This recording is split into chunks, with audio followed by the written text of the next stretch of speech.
from Wellington, New Zealand to the world. It's the Living Blindfully podcast, living your best life with blindness or low vision. Here's your host, Jonathan Mosen. As we begin recording this episode, the curtains just come down on Apple's Worldwide Developers Conference keynote. Tim Cook and his team had a lot to say, with much anticipated new hardware and updates to Apple's operating systems. Our panel's here to make sense of it all from a blindness perspective. Let me welcome you briefly to episode 233, and there is no area code 233 in the United States as far as I can find. So there you go, it could be yours one day. There is a country code 233, and it belongs to Ghana, where there are over 31 million people. If you are one of them, enjoy the moment, enjoy the recognition from the Living Blindfully podcast. Our standard panel is here. We have Judy Dixon, Mike Feir, and Heidi Taylor, who's not in the same studio as me. So welcome to all of you. Hello. Welcome. Hello, Jonathan. No one can say that this was a light WWDC, right? I mean, this was probably one of the most juicy WWDC keynotes there's been in a long, long time. It was amazing. Yeah. It was cool. Like, for most of it, I was like, oh, there's some good nuggets, but it's not great overall. And then it got really good. Yeah. All right. So what we're going to do is break with tradition, because we normally just go methodically through in order. But I think the Apple Vision Pro announcement, in my view, is the biggest thing Apple has announced since iPhone itself. Would everyone agree with that, or am I overstating it? Yeah, especially to some degree, I think that remains to be seen. At least, I mean, for everybody, you're probably right. But for blind people, we don't know. Right. This is the thing. Blind people not part of everybody. Well, they're part of everybody, but they aren't everybody. No. Let's talk about this. So I don't know much about some of the other products in this space, so I can't tell how revolutionary all of this is. So I might hand over to you, Heidi, to perhaps describe Apple Vision Pro visually, and maybe if you've seen other products that are in this reality space, whether you think it's a major step forward. Okay. Well, unfortunately, I'm not very familiar with this category. Right. I know most products focus on virtual reality instead of augmented reality. So that's a big difference. And for those who aren't familiar, to be honest, like me, yeah. How do you distinguish between virtual reality and augmented reality? So virtual reality, what you see is completely generated. It's like not where you are. So you're immersed in a space that's been generated for you. Whereas augmented reality, it includes your actual surroundings and adds the virtual elements into the physical surroundings. So like their examples are like big windows, like a Safari window looks like it's floating over your coffee table instead of you being inside like a matrix-like space where it's just all windows and nothing of your actual surroundings. They have done some of this on iPhone in the past, haven't they? The augmented reality things that you can go and shop and you can sort of imagine how things are going to look in your living room. Yeah, they have. So this is just like the end product of all that work, I think. All right. So let's look at what it actually is. I imagine this thing that straps to your head that's kind of like a slick piece of glass. Yep, that's sort of the vibe. Have you ever seen like goggles people wear when they go snowboarding? Mm-hmm. Okay, Yes. so this is the sort of vibe we're getting. So it's a big panel that covers sort of the eyes. Is it curved? It's curved to like contour to the face. It protrudes from the face maybe an inch or so. It's hard to tell from the pictures. That's so they can get all the sensors and stuff in there. And then it's got like a big strap that straps around the back of your head. All right. Where do the audio earpieces go? Are they on the strap? They're on a strap part that's actually part of the main interface. They don't sit on your ears. They sit like on your head near your ears. which is interesting. So I assume it's like bone vibration sort of vibes rather than directly So into it the might ear be bone canal. conducting. It's not bone Yeah. conducting, is it? I don't know, but it was. They weren't in the ears because They also have air they conducting, so it could be that. Yeah. It must include both, because I can't see how you could get the spatial audio they're talking about. You can't do that with bone conduction. Like, there'd be no way to, unless you had, like, I guess elements all around the ear. I suppose Except something like that could work. 2 different times they mentioned using AirPods. Yes. Well, Yes. So you So can use why would you- AirPods with it, which I assume is how you get the spatial sound. But it's hard to know because, you could use AirPods and the built-in speaker bits. Right. And my immediate question was, is this going to work with made-for-iPhone hearing aids, of course? Yes. Yeah, and there'll be a lot of people interested in that. So then you've got these changeable headbands. It kind of reminded me a bit of the Apple Watch, where you can personalize the bands a bit for your personality. Is that a similar thing? I think it's less for personality and more for just fit. Right, okay. But they only showed the one style, so it may be that down the line there are more styles available. Okay. Whereas right now it's just different sizes. And the thing about this device is that this is Tim Cook's famous post-iPhone era he's trying for here. This is a very big play on Apple's part. I'm going to be monitoring my Apple stock with considerable interest over the next few days. But so the idea is that when you're wearing this as a sighted person, suddenly even though you've just got this tiny thing on your head, or relatively tiny thing, it appears like you've got a big screen, because when you watch things, it's like they appear in your environment. So there was a pretty impressive presentation from Disney there, where the Disney characters, it seems to a sighted person like they're actually in your living room. Yes, they did do some things with that. Yeah, like that'd be like, I think they had an example of Mickey and he was like dancing on a chair or something, like, so they can lock to actual objects in your environment so it looks like they're on them. And the audio description said that one of the characters actually tapped you on the wrist at one point. So it's incredibly immersive from a visual point of view. And I actually got a text message. I was down here taking notes. I got a text message from Bonnie saying, this thing's kind of freaking me out. Because it is quite a big change. I guess the question is, what does it mean for blind people? And I'm not overly worried about whether this thing is going to have accessibility features. I think, even though people are a bit grumpy with Apple right now for a very buggy iOS 16, I don't think they will have left us out in the cold entirely. And I think there are some quite interesting use cases, particularly for apps like Aira. If third-party apps can get access to all of this, you could have some incredible visual interpretation. I don't recall them mentioning specifically that LiDAR is in there, but it would be, wouldn't it? They didn't mention LiDAR, but what I'm wondering is, for $34.99, what are we paying for that we can't use?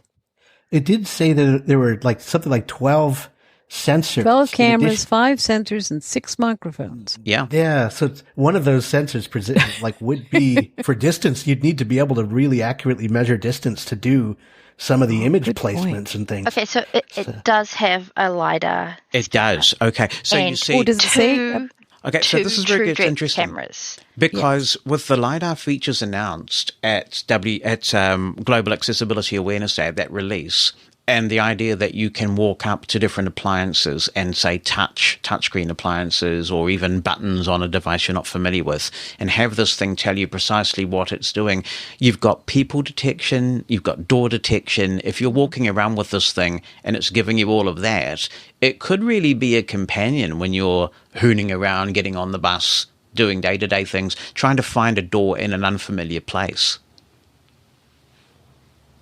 Be nice not to have to hold your iPhone up. Yeah, I mean, you look a bit sort of dweebish holding your phone out doing those things, don't you? Like, you get on a bus and you're trying to find a spare seat and you're holding your iPhone out in front of you and you kind of think, okay, I mean, nobody cares anymore about what geeky things people do, but that's a little bit ostentatious and potentially risky to be just holding your phone out in front of you like that, scanning for a seat.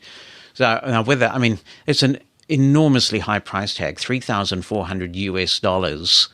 And they're doing an Optima, and pitching it now, but they're not selling it till early into next year. So we have to wait, and even then it's only available in the United States initially.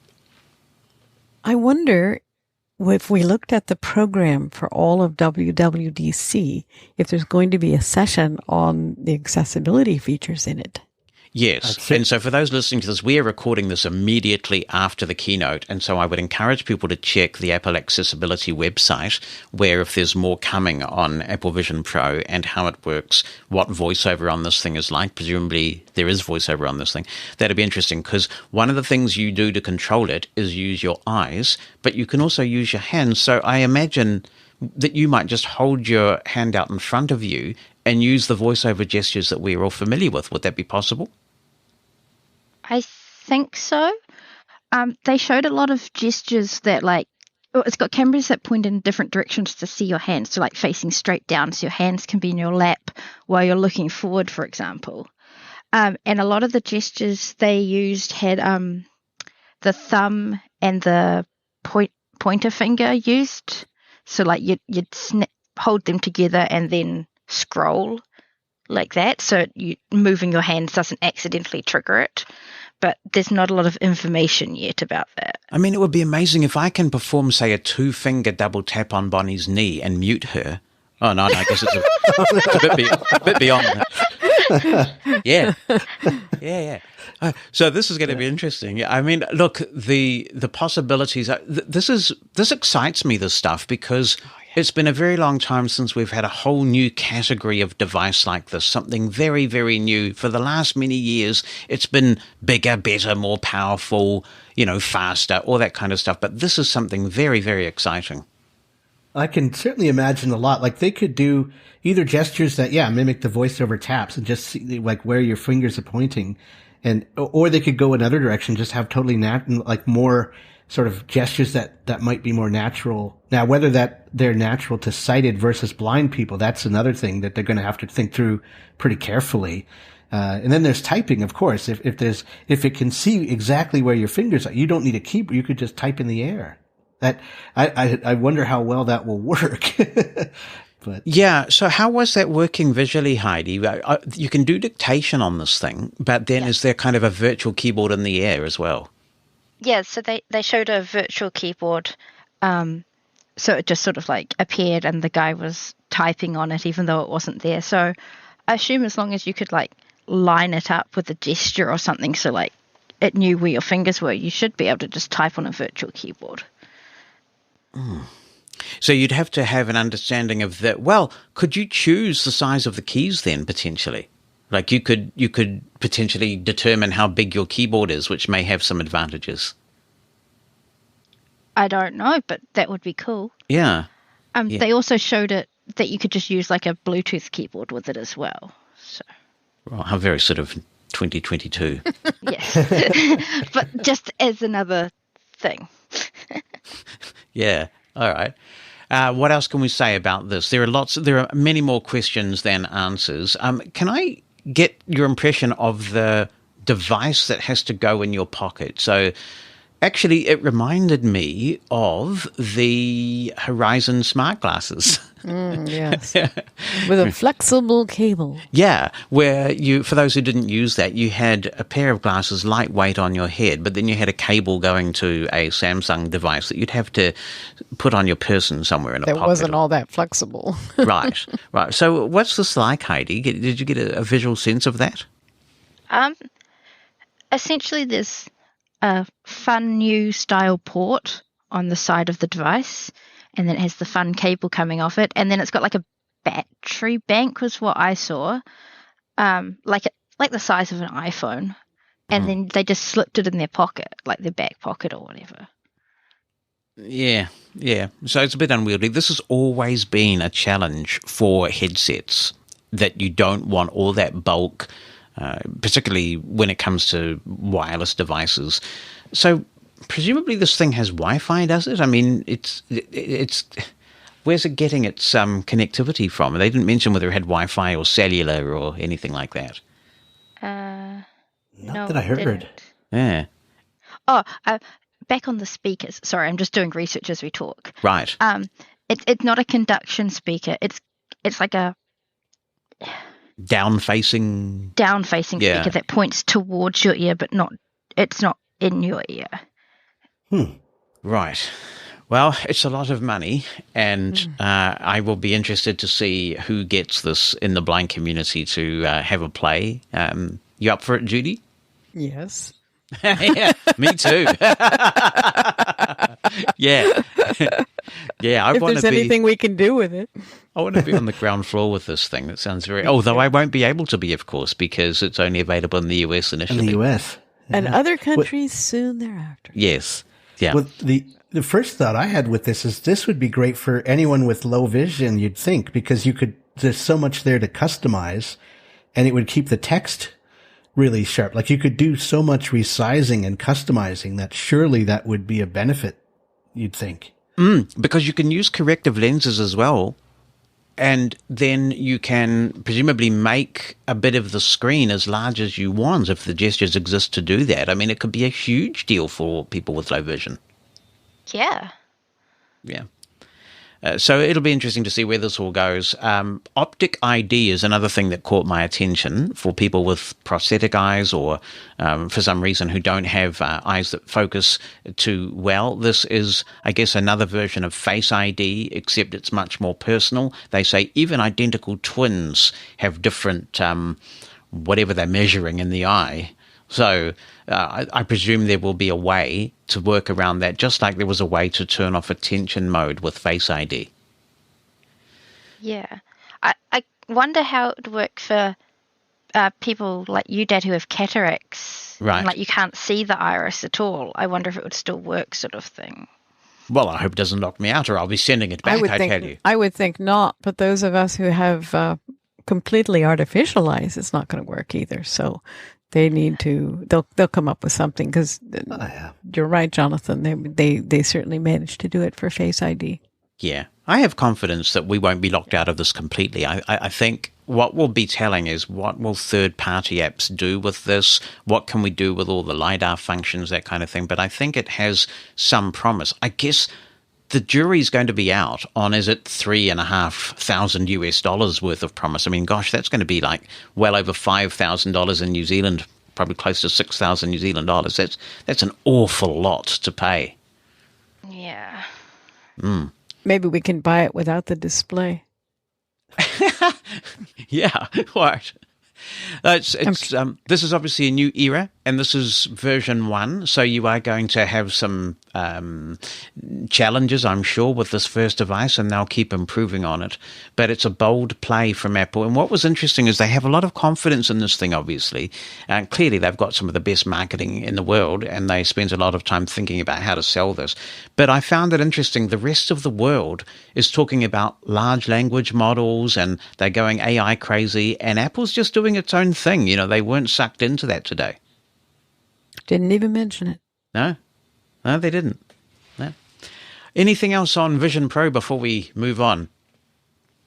Right. Well, we will watch it with interest. We really will. I'm sure there'll be a lot more information in coming days and weeks. Let's go back to the beginning then and talk about new Macs. There's a 15-inch MacBook Air this time with the M2 processor. It's the world's thinnest 15-inch laptop with 2 Thunderbolt ports and a headphone jack. What an innovative feature. Immersive spatial audio, 18 hours of battery life, and it's available next week, so you don't have to kind of hold your breath like you do with Vision Pro. There's a completion here today of the transition to Apple Silicon. It's been a very carefully managed transition, and now all the Macs, including Mac Studio and the Mac Pro, which just sounds absolutely eye-watering, really, in terms of all that Macs can do, they've all been transitioned now. They're lovely machines, lots of lovely battery life, and they've really set the benchmark that other laptops from Intel and AMD need to emulate.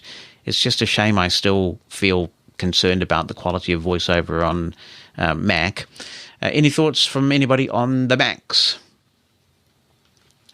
You want one, Heidi?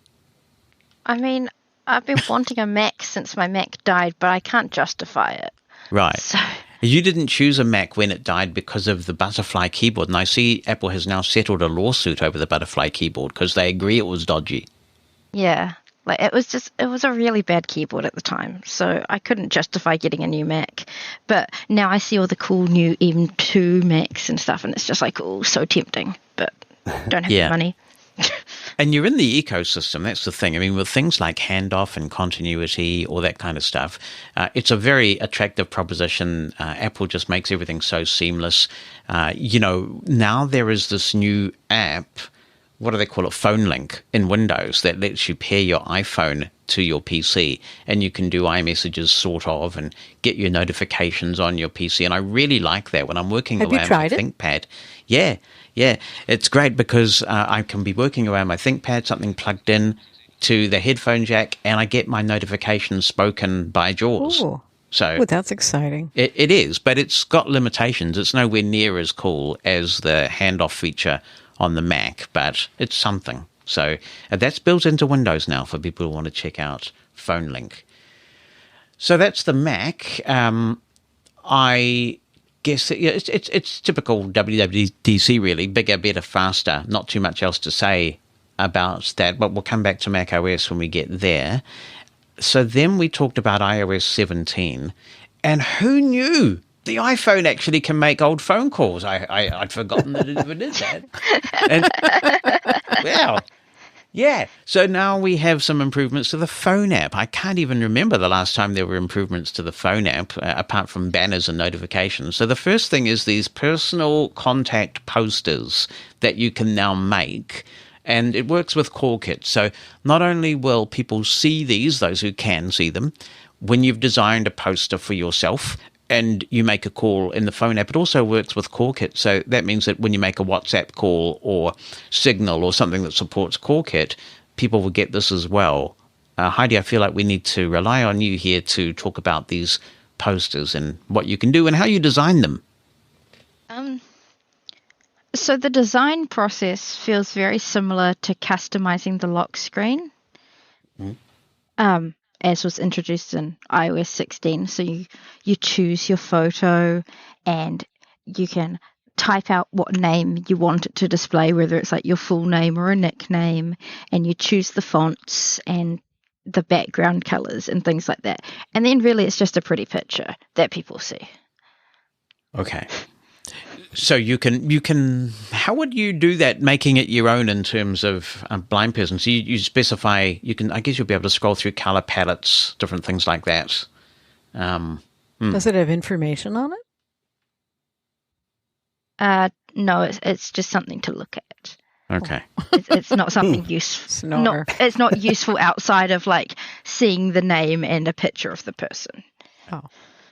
In the good old days, if somebody called and you were expecting someone to call that you didn't want to hear from necessarily, you would be sitting there and the phone would ring for, say, 4 or 5 times, and then your answering machine would pick up, and eventually you'd hear beep, and then you could hear on the person, on the speaker, who was calling. And if it wasn't the person you were trying to avoid, you could just pick the phone up and say, hi, and the answer phone would switch off. And now what's old is new again, because that's exactly what we've got with this new thing called live voicemail. So you get a transcription in real time as they speak, and then if you decide that they're worth talking to, then you can actually interrupt and answer the call. That's cool. Yeah. I wonder whether that will work everywhere, because some carriers don't support visual voicemail. And I wonder whether this is all built into the visual voicemail type platforms. We don't have any carriers in New Zealand that do visual voicemail, so I'll be intrigued by the rollout of this and where it's available. Oh, wow. I've had it for years and years now. I've had it. So It's so convenient. Yeah. Now the transcripts, I can see, that should work well with VoiceOver. I guess it's coming to FaceTime too. You'll be able to leave messages the same way, people can get them later if they miss your call. So that I can see as being pretty cool. I don't know whether it was visually clear or not, but I wondered whether when you leave a message from FaceTime, which is a very welcome feature when, in the past it just times out, and if you wanted, you could send a message separately. But I wonder whether that uses iMessage. You just record a message at that point and it gets sent as an iMessage. Or is there actually a voicemail now in FaceTime? Record a greeting, yeah. It didn't show where you'd receive them, but it is a video message that you record. Okay. At least with what they showed with just FaceTime. They didn't do a FaceTime audio example.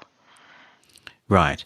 So that's good. That's a bit of a gap in Apple's offerings that they've now fixed, the ability to leave messages. And obviously the transcription feature is quite nice for those with hearing impairments as well, who may like to know who is calling before they pick up, because sometimes a hearing impaired person will pick up and somebody will introduce themselves in a mumbly, garbled way, and you have to you don't know who you're talking to still. So with this transcription feature, that's a lovely accessibility touch as well. The Messages app. We've got more powerful search, which will be great, because I have to tell you, I have had experiences where I've searched for things that I knew I'd messaged in an iMessage and I just haven't been able to find it very easily. So that's good. Do we see much about that user interface, Heidi? So it's just using the same search field that's already in iMessages, I think. But what you can do is you can add multiple terms. So you could add someone's name and then a specific topic. So like you could search for Bonnie and dog or something to get just messages where she mentions dogs or things like that. Okay. Right. So that's good. So a more complex search. Yeah. You can jump to the first message that you haven't seen yet in a group chat. That is very, very handy. I like that. Yeah. Yes. Yeah. It can be very difficult to scroll backwards and try and remember what you've read and what you haven't. What else is there? Oh, the transcription of audio messages. So again, a really good accessibility addition here. So for people who find it difficult to hear audio messages and maybe they're in a group chat, then this transcription feature will be available. The check-in feature. This is another cool little one. You can check in with a family member or friend to let them know when you get home safely. I guess this works. So you check in with them at the beginning of your journey and then you can track it till the end. Is that how it works, Heidi? Pretty much, yeah. So you add the check-in, it's like a widgety fun thing inside the message, and you add your check-in and you say what time you expect to be in what location, and then so that person knows what you expect, and then when you actually get there, it notifies them that you made it, and it also notifies them if you don't make it and you don't update the check-in. Good for the parents of teenage kids as well. Yeah. Does anybody here use stickers? No. Oh, that makes me feel better. Do you use stickers, Heidi? No. You don't? Okay, I thought it might be a cool kids thing. Well, I'm not a cool kid. Yes, you are. Yeah, okay. So, new sticker experience. Every time I talk to people in software these days, they always talk about the quote, experience of whatever. So this is the buzzword. You can react with messages to a sticker. You can basically turn anything into a sticker. Why? I mean, why? What's the point of this? Because it's what the cool kids are doing, I Okay, guess. then. Right, well, enough said. Okay, so you can make a picture of yourself and then you turn it into a sticker, and then what do you do with it? I mean, you just put it in the message just because? Yeah, so the way stickers work is you can put them on top of other people's messages as they're like reactions, but not quite the same as reactions. But now you can make stickers a reaction. So there's that too. Right. Okay. Well, the one thing I got with that a bit of section with the iMessages too is that it sounds like it'll be a bit more organized, like the apps and the messages that it'll be easier they'll be sort of neatly hidden away until you really need them. And it kind of sounded like they updated that a bit, like in terms actually good. Yeah. So now they're hidden away under a single button next to the text field, I think, instead of being a big ribbon of apps as they're currently displayed. That's good, because it is quite time-consuming to flick through them if you have them visible, so I tend not to. But one real regression, well, to me it's a regression, I guess they just consider it a feature change, about iOS 16 that I didn't like, was that they took the record button away, generally, and they kind of made it an app in the long list of apps, unless you had received an audio message, and then the record button was there to reply. And I found that quite unwieldy. All right, let's talk about AirDrop. Now, I remember in the very early days of iPhone, there was an app called Bump. Does anyone else remember Bump? I do. Yes. Yeah. Is that still around? I don't think so. Yeah. The idea of Bump was that you would bump your iPhones your other together. phone. Yeah, and then that would transfer something. Transfer your contacts, I think, predominantly. Now, AirDrop has Sherlocked Bump. I don't know whether Bump's still around or not. So the idea is that you can now easily exchange contact information, and it works with the Apple Watch as well. Did you see much about this, Heidi, in terms of, I guess it just does what it says on the tin, right? Yeah, you bring the devices close together and then you can transfer stuff. Magic. Right. Do you think you have to touch them to each other, or you just bring them close? It didn't have them touching, it just had them like really close. But it's in the share sheet, I presume, somewhere then, that you would initiate this. I think so. Yeah. It wasn't entirely clear. And then if you move out of range, it just continues with internet transfer. So that I like that idea. Like if you start something and you're not quite finished and you move out of range, it's not a lost process by the sound of it. Yeah, and it's good that they've made SharePlay aware of AirDrop as well, so that if, for example, you're watching a stream with one significant other and you just want to share that with them, then you can just use AirDrop, and that sounds a lot easier to get that SharePlay going. Now, there is a change to report with respect to input in iOS 17. Autocorrect is more accurate. I thought that was a bit edgy of Craig Federici to talk about the ducking. What is that? He's good. I always give a little cheer when Craig comes on because he's quite a good presenter. Although one of the things I liked the slickness of the presentations they have now and the fact that they're audio described, but it takes all the unpredictability completely away, doesn't it? Because every so often something would go wrong on stage, and now obviously that can't happen. But autocorrect is more accurate. You've got sentence level autocorrection, so that fixes more types of grammatical mistakes. That's a really cool thing. Mm-hmm. Yeah, like using the wrong kind of "your." Right. I wonder if it'll go as far as correcting when people use the word I when they mean to use me, when they should be using me, like between you and I, which should be between you and me. And that's one of my pet peeves, but they might get in trouble if they start correcting that one. What else have we got? Now, dictation apparently has a new speech recognition model to make it more accurate. Hallelujah! Because there are a lot of people who use dictation and appear not to want to correct their dictation errors. So this will be interesting to try out. And the developer beta is available today. So I'll put that in my test machine and have a play. I like the dictation correction. I'll certainly probably make extensive use of that. But I've always basically had autocorrect mainly off. I just trust my own typing in the spell check.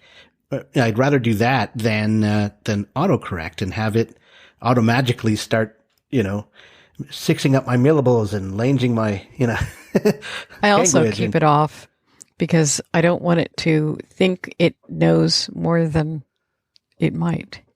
Yes, I do too. I don't use autocorrect very much. I hope that they don't further break Braille screen input, because for the last few releases of iOS, it sounds like when you're brailing away on Braille screen input, there's some sort of bubble that pops up. It sounds like it's an autocorrection type noise to me. But I don't know what's causing it and what it's doing it. But sometimes you can even be popped right out of browse screen input.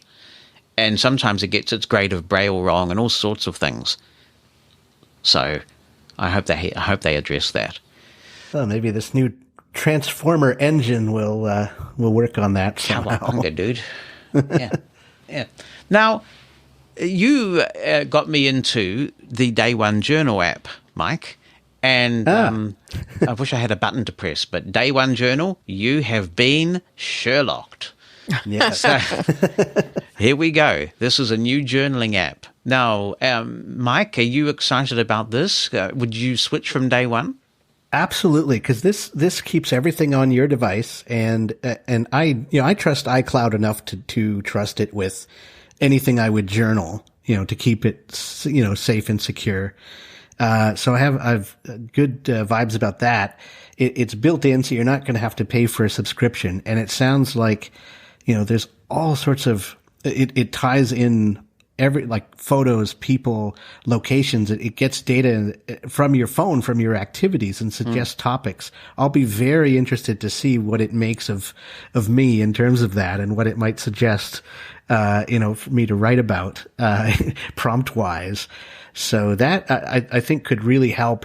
I'm glad there is that focus on kind of the mental health aspect. I think that could be of serious benefit to people, keeping track of moments in life and, have it learn from you, make suggestions, try to be helpful.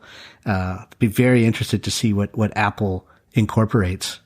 But is it going to look at your text messages if you write to someone and said, "I had a really bad day"? Would you like to write about your bad day? Bad day. Well, I did notice that they were very clear to say that you could, if you don't want something monitored, some aspect of life monitored, you can exclude it from what it uses to make suggestions, right? So you have that power, and everything is on your device. So, nothing in theory is going back to Apple. I keep a gratitude journal, and I do write in that every day. I absolutely require myself to write down 10 things that I'm grateful for today, and I find that very grounding and very helpful. But then I also keep a sort of more long-form journal, and every so often life gets in the way, and I find that, a few weeks have gone by and I haven't written in that big journal to chronicle my very mundane, boring life. And so I think if there were these prompts that popped up, or you could simply just add certain events to the journal, so there was some degree of AI involved and it chronicled it, it would probably incentivize you to use the journal more. For me, a key thing is going to be, can I import all the stuff I've written in Day One? It has good export features, so theoretically you'd think that would be possible to do. I guess we'll find out. It might be like the podcasts app where they don't sort of let you import expert stuff. I hope they don't take that approach, especially if they're Sherlocking Day One. There are going to be loads of people who just will want to, just like me, want to try it, just to see how it stacks up, if nothing else. Yeah, I'd be really intrigued to play with this journal app, and it's one of the first things I'll check out once I install the developer beta. The first thing is always looking to see whether they've changed anything in VoiceOver. I mean, nobody was expecting eloquence last year. No, this is true. And there it was. So who knows what else might be lurking about in VoiceOver. So that's the journal app. Really looking forward to it. There's a standby mode that kind of sounds like the same as the Apple Watch standby mode, where you turn the thing on its side, and I actually always turn mine off. But yeah, this is I guess it's designed to be used so that if you wake up in the night and you're sighted, and you can, if you woke up in the night sighted and you were blind, that would probably keep you awake.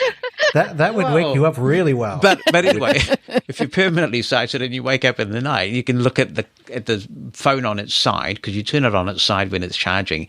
And particularly with the newer iPhone model, starting with the, what are we up to, 14, you've got the always on display. So I can see that's quite useful. You can use it as a clock. You can put widgets on there. Any thoughts on that, Heidi? Live activities? It feels like you covered it. Yeah, okay. Yeah. I don't see how that, like, you wouldn't want it working with voiceover and announcing stuff at regular intervals or something like that. This one's a highly visual feature. Yeah. But it might be nice for those who just wake up and just want to check the time.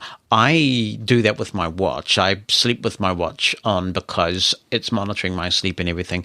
But every so often when I wake up, I find that when you're in sleep mode, the ability to tap for the haptic time or taptic time, whatever they call it, is unreliable in sleep mode.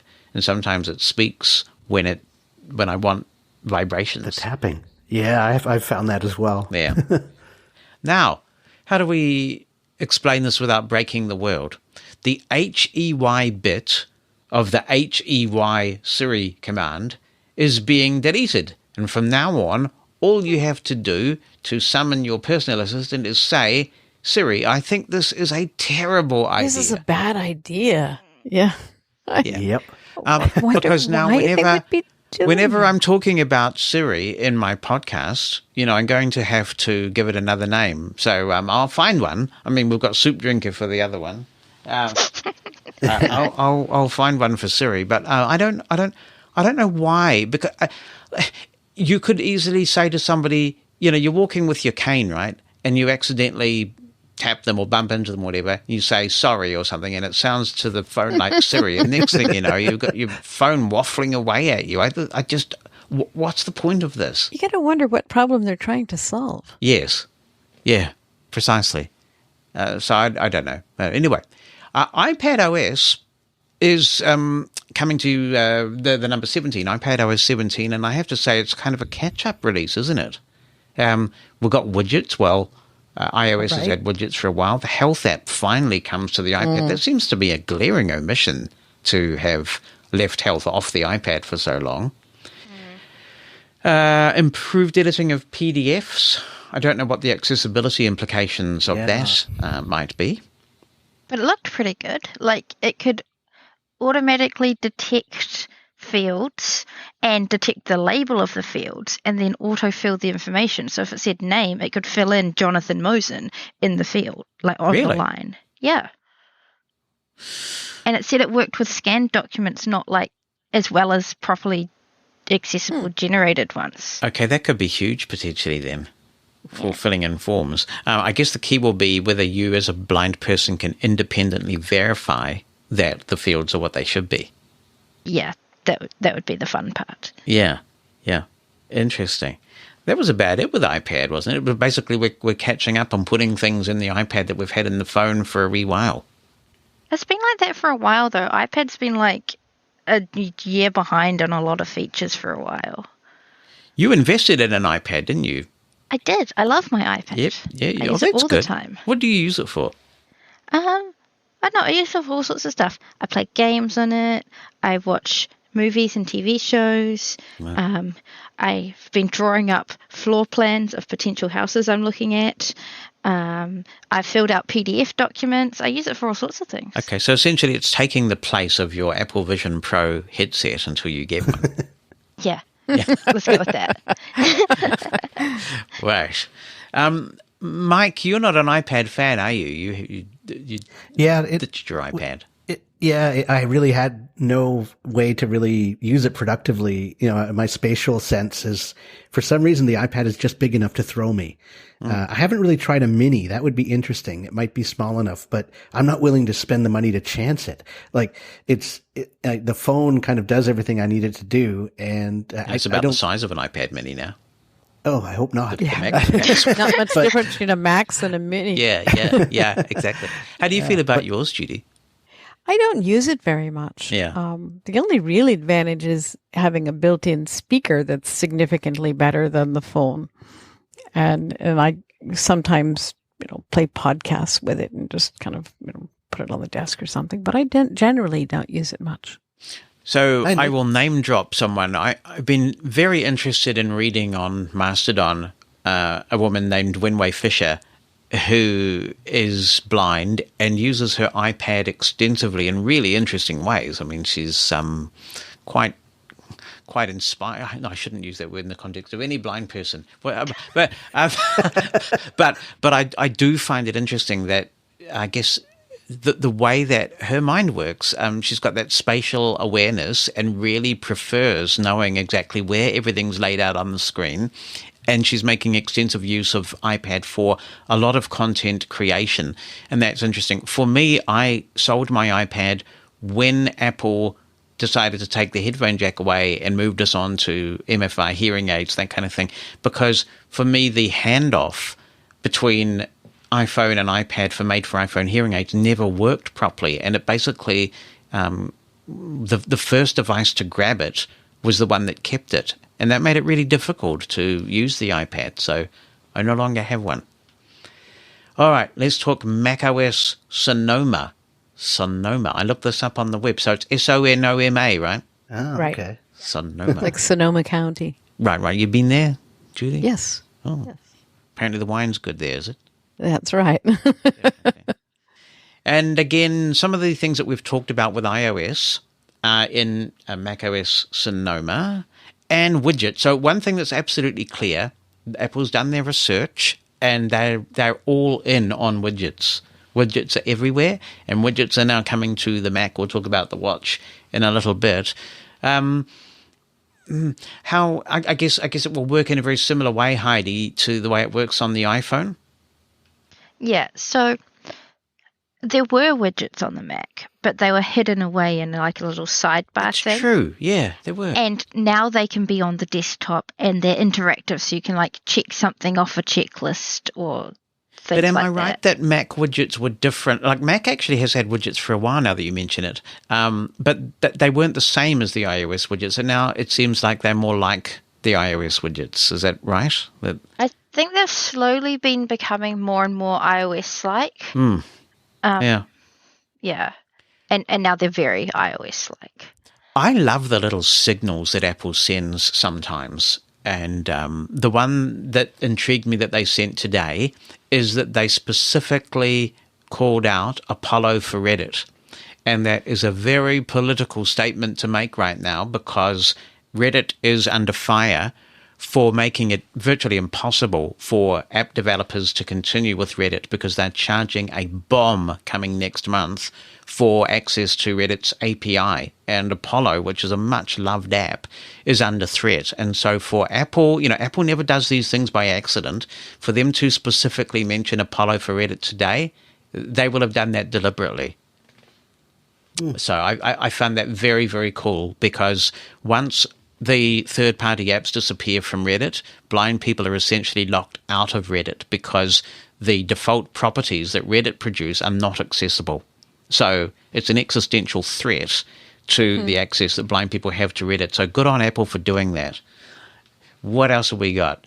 I'm just going through my notes here. Oh, so there's also this beautiful sort of seamlessness. You can see Mac widgets on your iPhone and iPhone widgets on your Mac. So that's cool.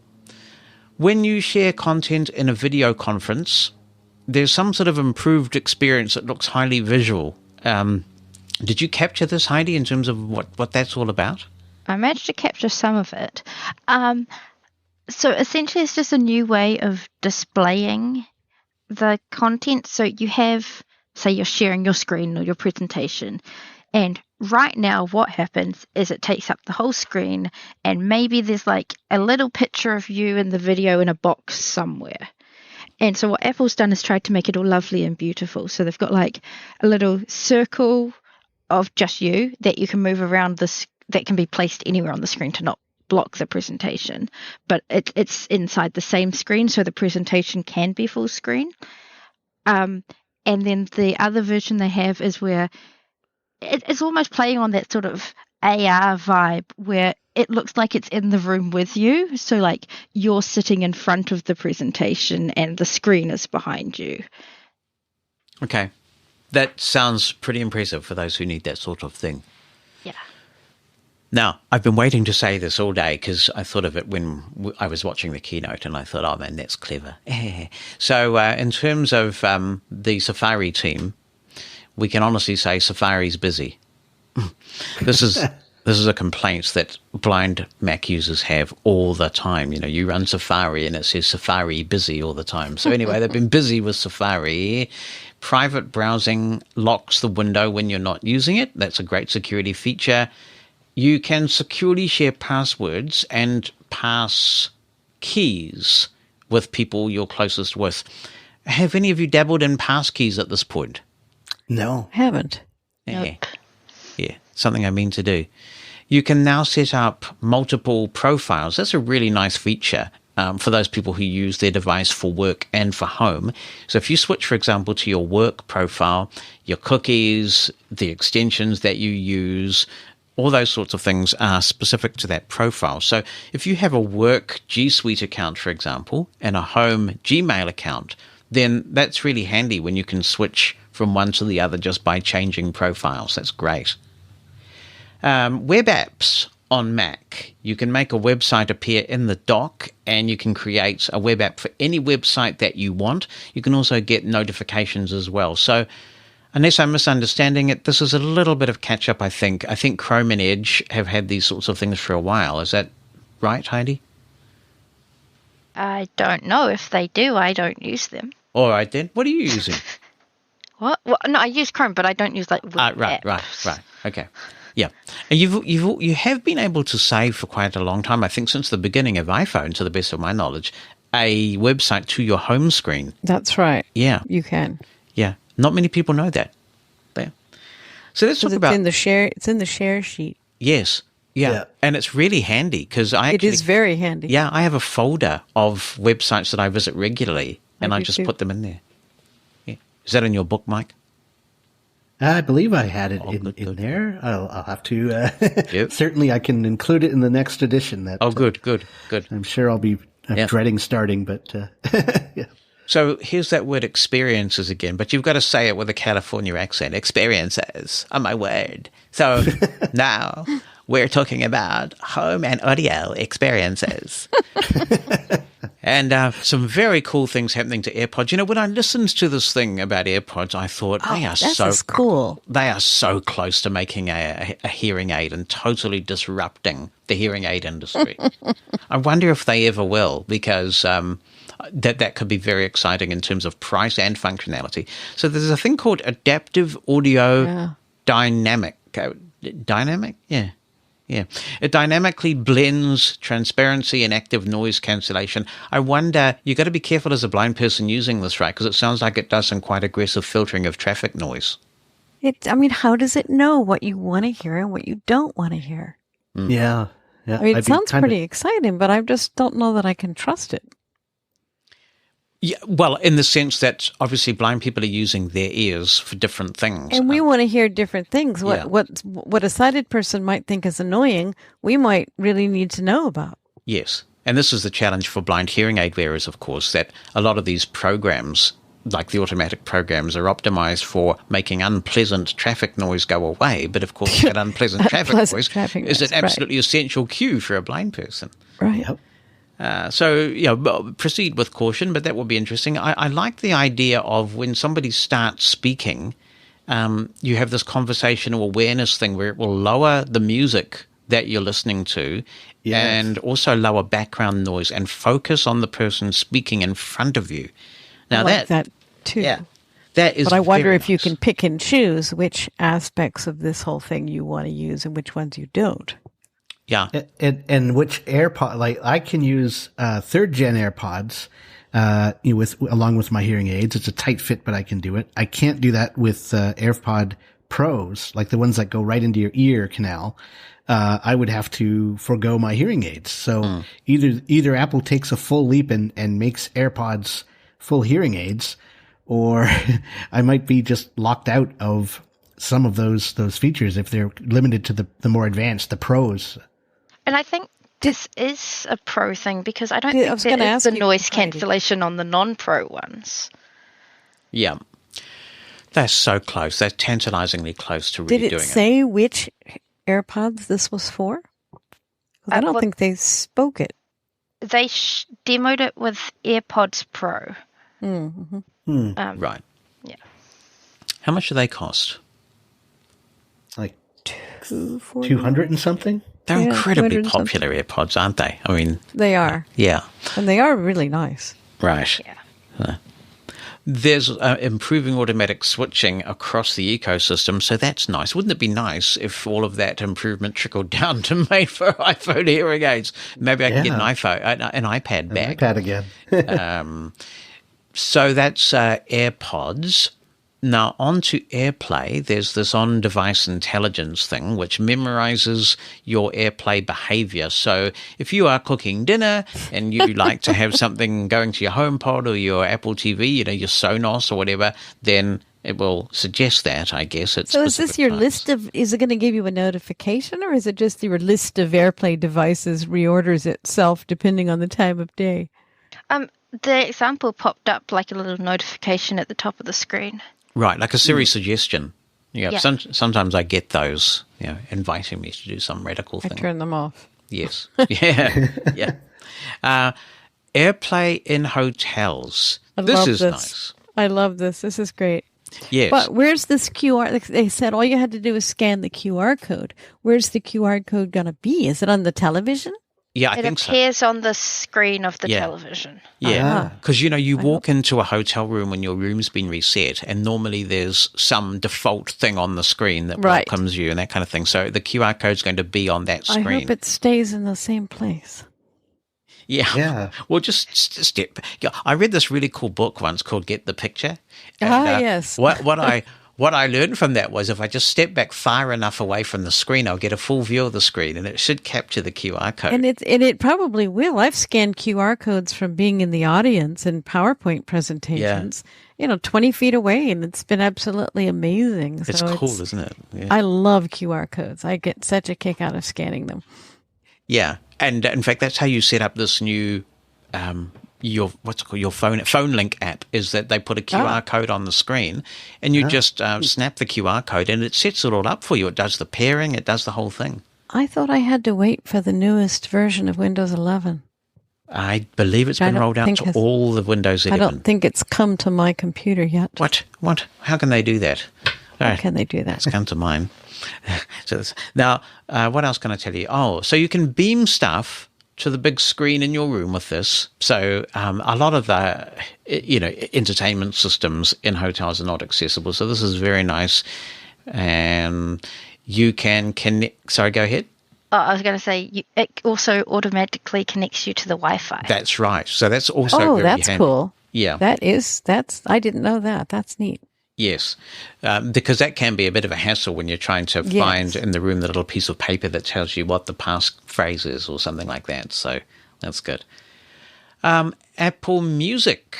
SharePlay is coming to the car. Okay, this is going to be a recipe for family friction. If you're in a car with, say, two parents or one parent and a bunch of kids, and they've all got access to what gets played on the system in the car, oh, fun and games. So you can use SharePlay, and everybody can have input into the music being played.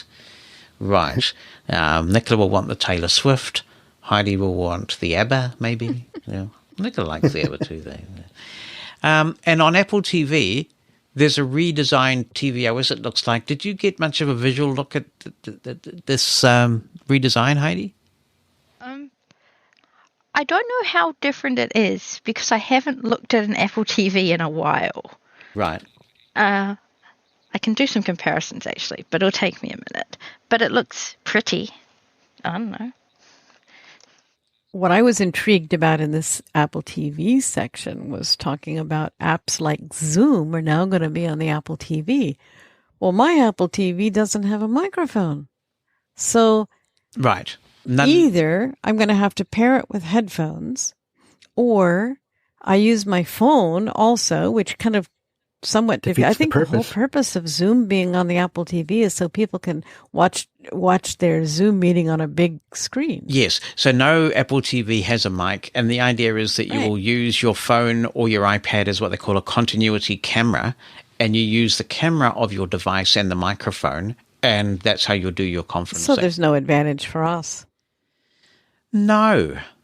I suppose one thing is, I was thinking about this with a newly minted granddaughter, and I was thinking that, if Bonnie and I kind of want to FaceTime with her and the family as they get older, and it's kind of on the big screen and on the Sonos, of course, because the Sonos is connected to the Apple TV, so it will probably sound quite realistic, but most of it's visual, isn't it?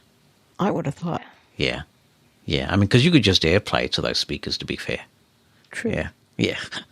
Okay, so the redesigned bit just seems to be that there's easier access to some of the little controls. So to the headphones that are synced, or the home controls, like setting scenes and stuff, and changing the do not disturb settings and switching profiles. I wonder what the interface will be like, because right now all we have access to, I use an Apple TV a lot, and but on the home screen of the Apple TV you just have the apps. Yeah, so they've added this to the home screen, like at the top of the home screen above the apps are some quick options to use rather than diving into settings.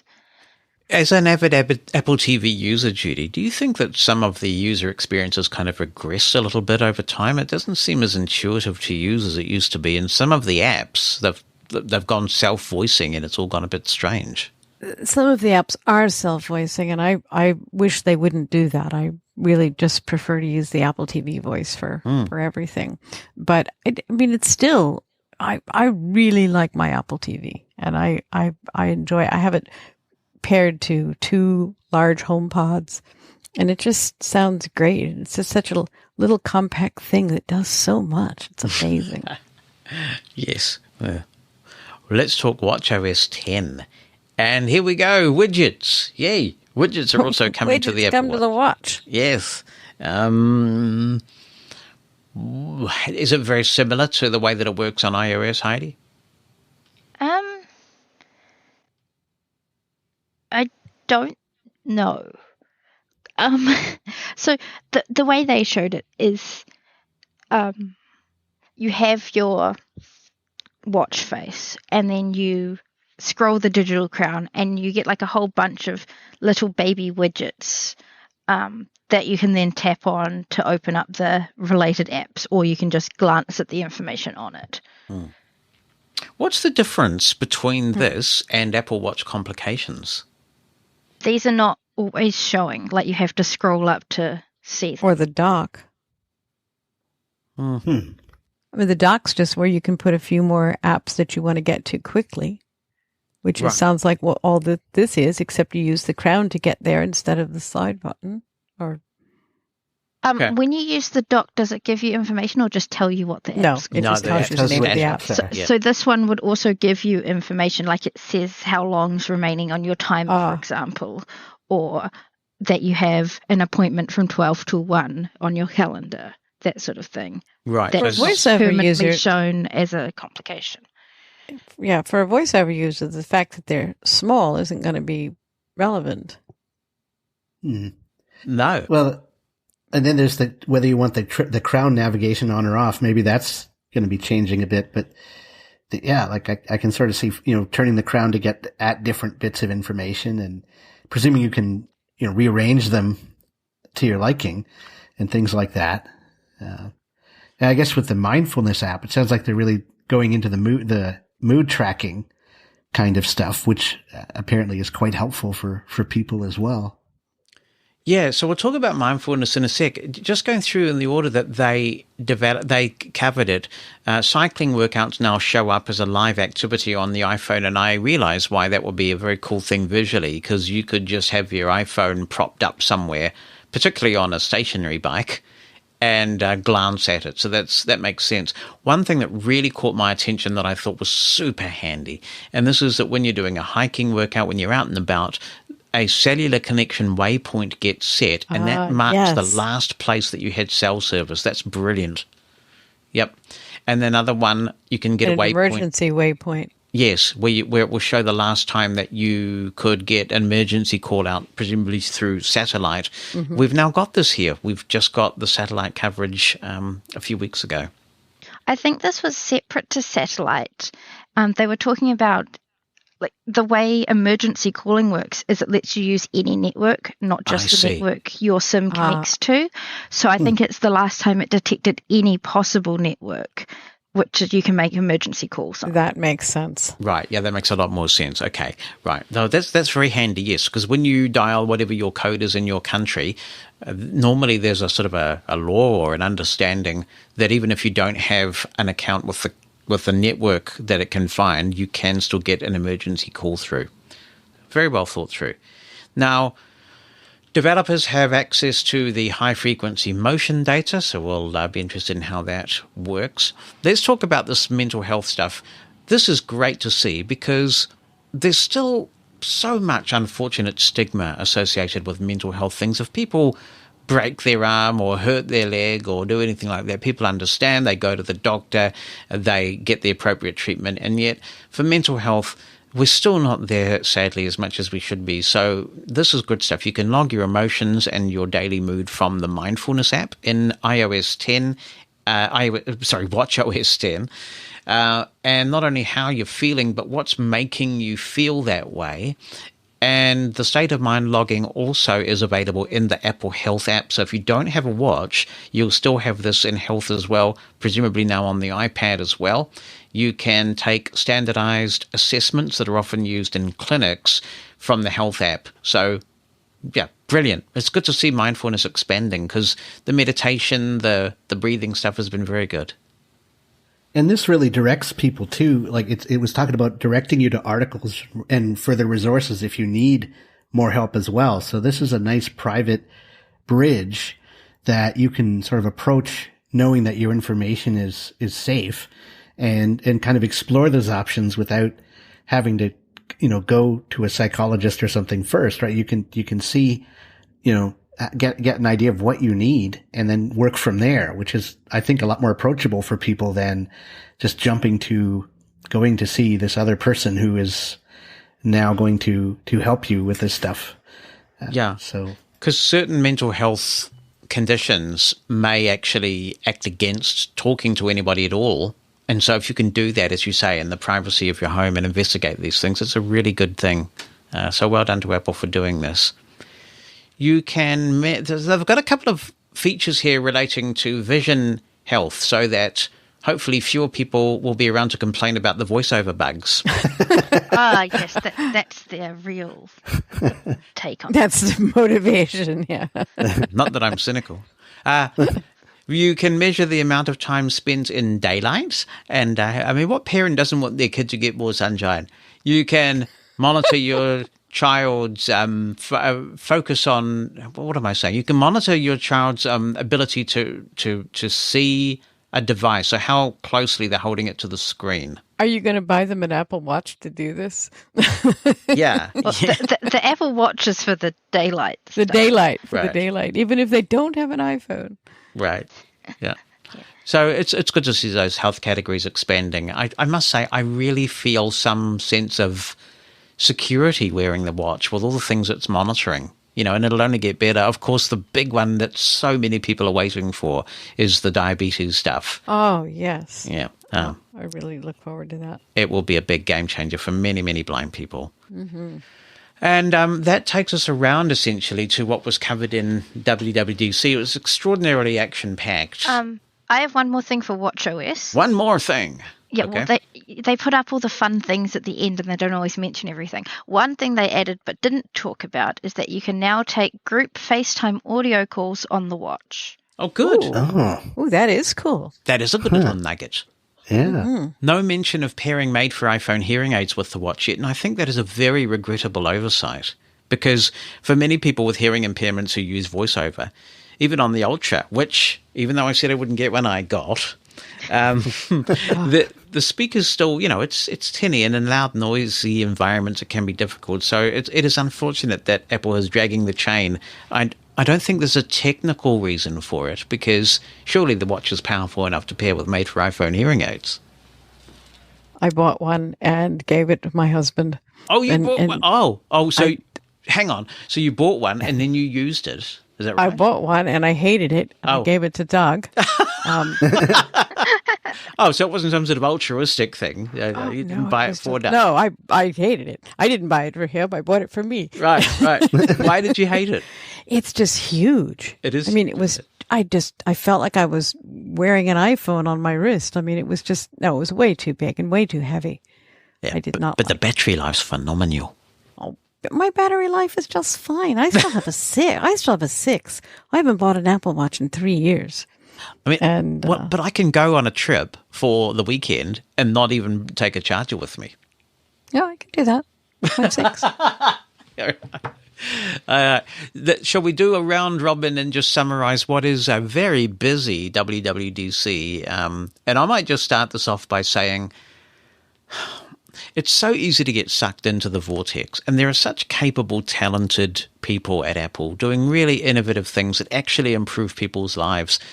But I really hope that in iOS 17 we get the much long-awaited, desperately needed cleanup of VoiceOver, because it's getting worse and worse, and it's tough because, at least for me, as a user of a head braille display, there's nowhere else to go. Android is not an option for me yet, and not to mention that I've got made for iPhone hearing aids. So there's two really significant reasons where, even in a perfect world, it would be quite a big change for me to make. So I'm reliant on Apple to actually sort out their soup. And it's taking way too long, and it's disappointing because I think there's probably two departments here. You've got the people designing the features and doing all the innovation, and then somehow when it comes to the QA, the quality assurance of the accessibility features, something's letting the side down. And I think there is some sort of systemic problem between the reports that we also hopefully send in. Blind people take their time to submit such detailed bug reports, and they're hopeful it's going to get addressed, and for yonks, nothing happens of consequence, and if anything, things can get worse. And it is demoralizing when there's so much innovation going on, but we're reaching another inflection point that I think hasn't been seen since about iOS 8 or 9, whenever it was that we got that business where some people, you couldn't even answer a call, and we're almost back there. So I'm hopeful that iOS 17 cleans things up. I'm forever the optimist. It's not just VoiceOver that's suffering right now. I mean, Siri has also sunk to an amazingly low level. Yes. And there are a number of things that are really not going that well, and you got to wonder what's going on. Siri's developed a hearing impairment much like mine. I mean, so I've got the Waterminder app. I love my Waterminder app. And I say to it, log 450 milliliters of water. And sometimes it will say, okay, logged 400 milliliters of water, because I've got a Siri shortcut. But then sometimes when I say it in exactly the same way, it will say, sorry, none of your devices can do this, or I found this on the web for, and I can give it multiple commands in the way I clearly always have, and it simply doesn't hear. It's just not acceptable. Rant over. Heidi, what are your thoughts on the whole keynote as we wrap? I mean, it was a lot of it was the exciting stuff was the Apple Vision Pro for me. But there were some pretty good parts in there too, with all the just little things. Would you like to get an Apple Vision Pro? I would like to try one out. I don't know if I would use it long term though. Like I'd have to trial it first. Yeah. So, as the one-sighted person on the call here, yes, who could fully experience this, do you want it because it's just cool, it's very new, it's on the cutting edge, or can you see it actually benefiting you? You know what I'm saying? A bit of a distinction. Would it just be fun? I think right now it's very much a fun factor, but I can see how it could be really functional, how it could like replace how I use my iPad, for example. But I don't know if it would do it so much better that I could justify the price tag. All right. And Judy, what's your take on it all? Yeah, my take is pretty similar to Heidi's. I think the Vision Pro is just so exciting, and it has so much potential, and it just, I mean, I think it may take several years before we realize the benefits that it could be to us. And I mean, it's all incremental. And there were a few little nuggets in the other stuff, not much really. But I'm not a Mac user, so I didn't get very excited about the Mac parts. But I do have a watch, an Apple TV, and an iPhone, so they were pretty cool. How might this work, or would it work, in the context of rehabilitation programs in the United States? Could there ever be a case where the Vision Pro might be so consequential for some blind people, in particular use cases, that the rehab system might fund one of these things for a blind person? Time was when $3,500 devices were part of the norm. I mean, think of the Opticon, think of something like that, and what a valuable device that was. And Braille displays. Yeah. I mean, so the price tag may, I mean, if this does cool enough things, the price tag may not be the biggest stumbling factor. Because there's always been this reluctance on the part of most agencies that fund these things to go for mainstream devices. I know that there was a feeling for a very long time, we can't give iPhones to blind people, because somehow people make a distinction between a mainstream manufactured device and something blindness specific, not really having caught up with the fact that these companies like Apple and Google have become assistive technology companies. Mm-hmm. They have. And Mike, what's your thinking on it all? Anything? Are you going to have to rewrite your book? Probably not. There's nothing that screams at me, get on it right now. Like, none of these things are going to really fundamentally change the beginner's experience. What really would set my alarm bells off if something came out that totally changed how VoiceOver behaved as you started using it, to the point where nothing I'd written previously could match. I didn't hear anything in that, which said that, yeah, this is the time. So I think I've got another year to coast. Some of the things like the Mac stuff, I mean, I can, especially for power users, the Mac Studio and everything about the massive speed, the power that unleashes, for creative, high-end creative work. Like, that's so far above what the average user would need. It's beyond belief. Like, I don't even know, I can't imagine a use case where a blind person could put that power to use. Really, that they couldn't do with a lower end, machine. I could be wrong about that. The changes to iOS, I'm hopeful that the help they're giving with dictation and things like that will be beneficial in a major way. And maybe there's more lurking that they didn't mention in terms of artificial intelligence improvement that will, this is something I will be paying careful attention to the rest of this week, as they go through all the presentations, like trying to ferret out, in terms of, are there more accessibility things that haven't been mentioned yet? Are there aspects of these changes that there might be, things that would help us that just aren't obvious from the very brief glossing over that, they get with these presentations. So it's a case where I think the keynote gives us a peek, but really to get a fuller picture, we're going to have to pay attention to the next sections for the rest of the week that are coming to developers, and hope that we can, understand enough of it as lay people and as mere mortals to figure out what else is coming. And that kind of gives me hope, that the fact that there are no, massive new, groundbreaking things other than this Vision Pro, kind of says, they might be focusing a lot more on cleaning up the mess, right? On getting rid of the long-standing bugs, on really getting us back to a stage where things work. They did have that artificial intelligence conference earlier, and we didn't really hear publicly what came out of that. But time is certainly ticking for Apple on that score, and I'll be again paying attention for what's going to come out of WWDC about that, if anything does. So there's certainly, we've got indications of some of the big things coming. I'll be interested in watchOS 10, seeing how much that changes the voiceover experience of using the watch with all these navigational changes and such. So that'll be a big thing for me.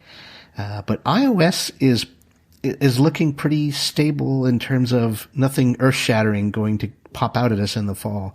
I do like the journal app. I do like some of the other things that they're going to do. So yeah, that's it was interesting. I wasn't bored, even through the real tech stuff. So yeah. That is an interesting point you make, because when you actually dissect what's new in iOS 17, there's not a lot of really big features at all. There are kind of nice little tweaks that hopefully will be useful. And so you're right, maybe, I guess there are two options. One is that all the software development team have been siphoned off onto Vision Pro, or the other is that there is some work going on to try and straighten iOS out, and it badly needs straightening out. So we'll be forever the optimist. We are, of course, interested in finding out what you think. And if you would like to give us your comments on WWDC, on Vision Pro, on any of these issues, you're welcome to be in touch. opinion@livingblindfully.com is the email address. You can attach an audio clip or write it down. You can also call the listener line, 86460-MOSEN in the US. We'd be delighted to hear from you and get your perspectives. And thank you to our most erudite panel for an interesting discussion. We will also keep a very close check on Apple's website for further information about accessibility pertaining to Vision Pro. So thank you all very much for being a part of it once again. It's a pleasure. If you've enjoyed this episode of Living Blindfully, please tell your friends and give us a 5-star review. That helps a lot. If you'd like to submit a comment for possible inclusion in future episodes, be in touch via email. Write it down or send an audio attachment. opinion@livingblindfully.com or phone us. The number in the United States is 86460-MOSEN. That's 864-606-6736.